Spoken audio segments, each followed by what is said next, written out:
आप सभी को मेरी राम राम हरिभूमि न्यूज बुलेटिन में आपका स्वागत है।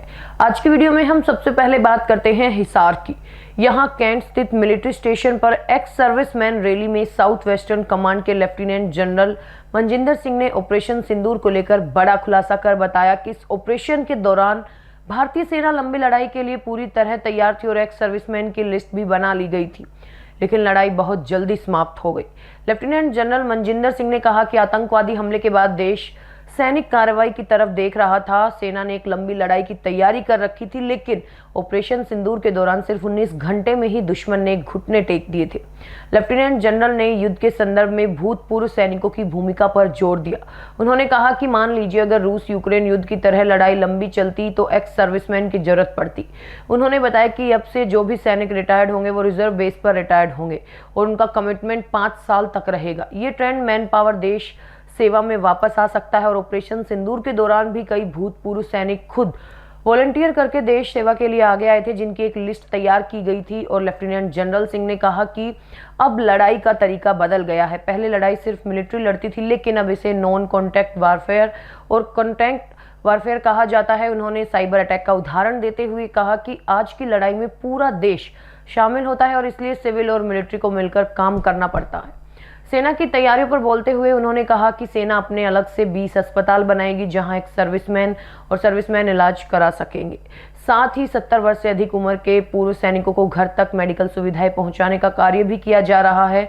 इस पूरी प्रक्रिया को स्पर्श योजना के तहत जोड़ा जा रहा है। श्री गुरु तेग बहादुर साहिब के 350वें शहीदी दिवस को समर्पित पंजाब सरकार की श्रद्धा और सत्कार से भरपूर पहल पंजाब के 23 जिलों में गुरु साहिब के जीवन और बलिदान को दर्शाते light and sound show Srinagar, Gurdaspur, Faridkot और तख्त श्री दमदमा साहिब, तलवंडी साबो से अनंतपुर साहिब तक 4 महान नगर कीर्तन तथा 23, 24 और 25 नवम्बर को अनंतपुर साहिब में होने वाले भव्य समागमों में मुख्यमंत्री सरदार भगवंत सिंह जी मान की ओर से सभी को नतमस्तक होने का हार्दिक अनुरोध। आइए अपनी अटूट श्रद्धा और सत्कार के साथ इन समागमों का हिस्सा बने।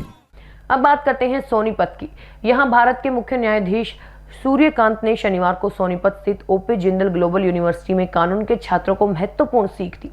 उन्होंने छात्रों से आह्वान किया कि वो ईमानदारी को अपने चरित्र की मूल संरचना बनने दें, क्योंकि ये न केवल चरित्र का आभूषण है बल्कि वो अनुशासन है जो न्याय और प्रतिष्ठा दोनों को बनाए रखता है।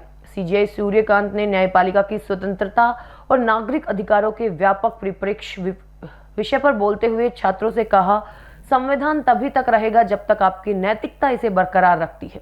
कार्यक्रम में केंद्रीय विधि एवं न्याय राज्य मंत्री अर्जुन राम मेघवाल ने राष्ट्रीय ध्वज को अंतिम रूप देने की ऐतिहासिक कहानी साझा की। उन्होंने बताया कि कैसे डॉक्टर BR अम्बेडकर के तर्क पर चरखे के स्थान पर अशोक चक्र को शामिल किया गया, जिसकी 24 तिलियां निरंतर कार्य, दया और न्याय जैसे मानवीय गुणों का प्रतीक है। अगली खबर 2 लोगों की हत्याओं की। पुरानी रंजिश और आपसी दुश्मनी के चलते झज्जर और महेंद्रगढ़ में 2 लोगों की हत्याएं कर दी गई। झज्जर के गांव दादरी तोय में पुरानी दुश्मनी में 19 नवंबर को आशीष उर्फ आशु नाम के युवक पर नंगला रोड पर चाकू से हमला किया गया था। अब गंभीर रूप से घायल आशीष ने रोहतक के अस्पताल में दम तोड़ दिया और इस घटना में सरपंच सुनील भी शामिल थे, जिन पर हत्या के प्रयास का मामला दर्ज था। वहीं महेंद्रगढ़ के गांव नौताना में 62 वर्षीय बुजुर्ग सूबे सिंह की स्कॉर्पियो गाड़ी से कुचलकर हत्या कर दी गई। सूबे सिंह अपने भतीजे हैप्पी के झगड़े को शांत कराने गए थे और आरोपी नीरज उर्फ जस्सू, अंकित, सतेंद्र और विशाल उर्फ छोटू ने पहले हैप्पी को पीटा और फिर वापस आकर तेज रफ्तार स्कॉर्पियो से बुजुर्ग सूबे सिंह को टक्कर मार दी। टक्कर इतनी जोरदार थी कि सूबे सिंह की मौके पर ही मौत हो गई। आरोपियों ने हत्या करने के बाद सूबे सिंह के भाई जोगेंद्र को पूरे परिवार को खत्म करने की धमकी भी दी। पुलिस ने जोगेंद्र की शिकायत पर चारों आरोपियों के खिलाफ हत्या का केस दर्ज कर उनकी तलाश शुरू कर दी है। अब बात करते हैं रोहतक की। यहां गोहाना अड्डे पर मोबाइल नंबर मांगने और आपत्तिजनक बातें करने वाले युवक को महिला और आसपास के लोगों ने सरेआम पीट दिया। महिला सामान खरीद रही थी, तभी एक युवक उसका पीछा कर उससे नंबर मांगने लगा। युवक की इस आपत्तिजनक टिप्पणी के बाद महिला सख्त हो गई और उसने शोर मचाते हुए युवक को पकड़ लिया और उसे थप्पड़ मारने शुरू कर दिए। महिला का शोर सुनकर आसपास के दुकानदार और राहगीर तुरंत मौके पर जमा हो गए। लोगों ने युवक को पकड़ लिया और उसकी जमकर धुनाई कर डाली। वायरल वीडियो में साफ दिख रहा है कि लोग और महिला मिलकर आरोपी युवक को पीट रहे हैं, जबकि युवक हाथ जोड़कर लगातार माफी मांग रहा है। एक ई-रिक्शा ड्राइवर भी पिटाई में शामिल हुआ और बाद में युवक को अपने रिक्शा में बैठाकर मौके से ले गया। अंत में बात करते हैं नूह से गिरफ्तार वकील की। पाकिस्तान की खुफिया एजेंसी ISI के लिए जासूसी करने के आरोप में गिरफ्तार नूह के एडवोकेट रिजवान को लेकर बड़े खुलासे हो रहे हैं। पुलिस को आशंका है कि विदेशी हैंडलरों ने रिजवान के खाते में पैसा भेजा, जिसका इस्तेमाल पंजाब में आतंकी नेटवर्क को मजबूत करने के लिए किया जाना था। पुलिस सूत्रों के मुताबिक रिजवान ने जालंधर के मिठाई कारोबारी अजय अरोड़ा को 30 से 35 लाख रुपए दिए जाने के सबूत मिले हैं। अजय अरोड़ा से ये रकम हवाला के जरिए रिजवान का काफी लेन देन हुआ था। रिजवान का कई बार पंजाब जाना और सोशल मीडिया पर अमृतसर के गोल्डन टेम्पल की तस्वीरें शेयर करना उसके पंजाब कनेक्शन की पुख्ता करता है। इधर गुरुग्राम कोर्ट में रिजवान के बगल के चैम्बर में बैठने वाले सीनियर एडवोकेट कुलभूषण भारद्वाज को पाकिस्तान से मिली धमकियों को भी अब रिजवान से जोड़कर देखा जा रहा है।